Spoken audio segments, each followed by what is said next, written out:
Last night, fighting continued in the Kiev, Sumy, Donetsk and Kherson regions. There was fighting and artillery shelling in Makarov, Irpin, Hostomel, Bucha and Vorzhel regions surrounding Kiev. Slavutych, located in the Kiev region, is completely isolated.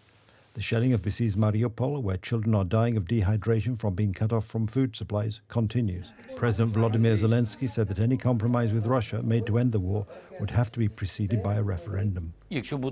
I explained to our negotiators during the talks that when we talk about changes, they will have historical significance. There is no other way we will have to hold a referendum. Citizens will have to express themselves and respond to one form of compromise or another, and what they will look like is the subject of our talks with Russia. Russian shelling of Kharkiv killed former concentration camp prisoner Boris Romanchenko.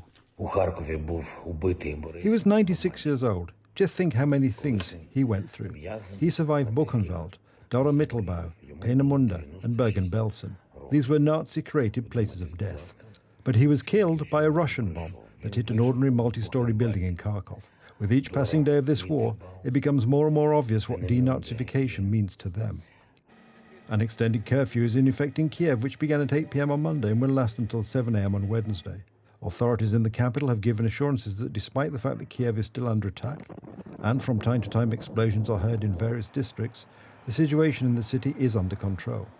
This afternoon, Ukrainian Interior Ministry representative Anton Heroshenko reported that Ukrainian anti-aircraft defences destroyed a Russian Toka missile and its remains fell into the Dnieper River, flowing through Kiev. The Russians have failed to cross the Irpin River, and this is the strategic point that separates them from Kiev. Since the 9th of March, the Russians have been unable to advance, so the offensive stands at the Irpin River, which they are unable to cross. An agent of the Russian FSB was detained in Uzhhorod, on the Ukrainian-Slovak border. He was engaged in organising diversion activities and was supposed to plan an assassination attempt on President Volodymyr Zelensky. In turn, the head of the Kharkiv region administration, Oleh Syniegubov, reported that over the last 24 hours, the occupation forces have inflicted 84 strikes. He said that the Ukrainian authorities are working to establish new evacuation routes from the Kharkiv region. The Ukrainian army destroyed the column of occupants, who simply fled from the battlefield, leaving their equipment.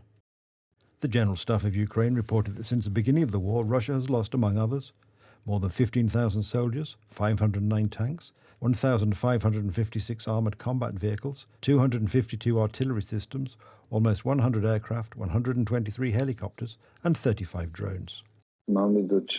First of all, we are dealing with some old equipment that was sent. You can't see these great tanks, these superior modern machines.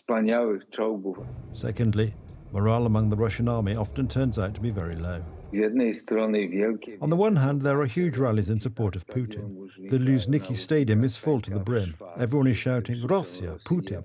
And on the other hand, we have soldiers dulled by fear without the will to fight, who steal, rape, desert and run away. This morning, the Ukrainian State Emergency Service reported that since the beginning of the war in Ukraine, more than 600 residential buildings had been completely destroyed and almost 4,000 houses are partially damaged.